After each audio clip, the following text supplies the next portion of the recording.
দক্ষিণ ২৪ পরগনা ফলতা অবৈতনিক প্রাথমিক বিদ্যালয়ে পালন করা হয় বসন্ত উৎসব। সকাল ৯টা থেকে ফলতা থানার সহযোগিতায় ফলতা বাস স্ট্যান্ড পর্যন্ত শুরু হলো পথ পরিক্রমা। কাঠি নাচ, মন্দিরা নাচ, কুলো নাচ, ছাতা নাচ এইরকম বিভিন্ন ধরনের নাচে প্রদর্শন করতে করতে শোভাযাত্রা এগিয়ে চলে।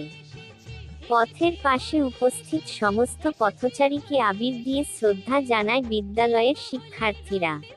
বাস স্ট্যান্ড পৌঁছে সেখানে নাচের মাধ্যমে বসন্তের আগমন বার্তা সবার মধ্যে ছড়িয়ে দেওয়া হয়।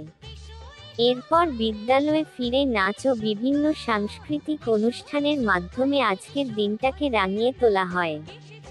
আজ মার্চ মাসে জন্ম ৩৩ জন শিক্ষার্থীর কেক কেটে জন্মদিন উদযাপন করা হয়।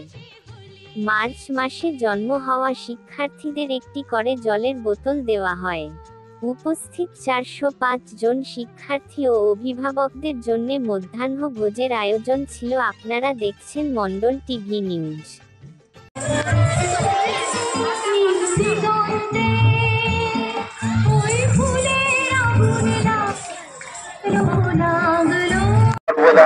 চালিয়ে যায় আমাদের এই প্রাথমিক বিদ্যালয়।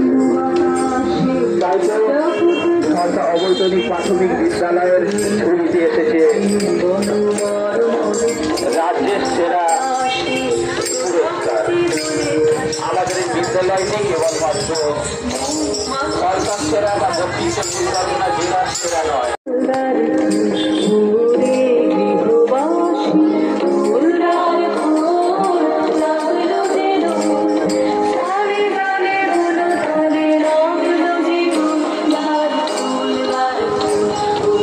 ফলতা অবৈতনিক প্রাথমিক বিদ্যালয়ে পালন করা হলো বসন্ত উৎসব।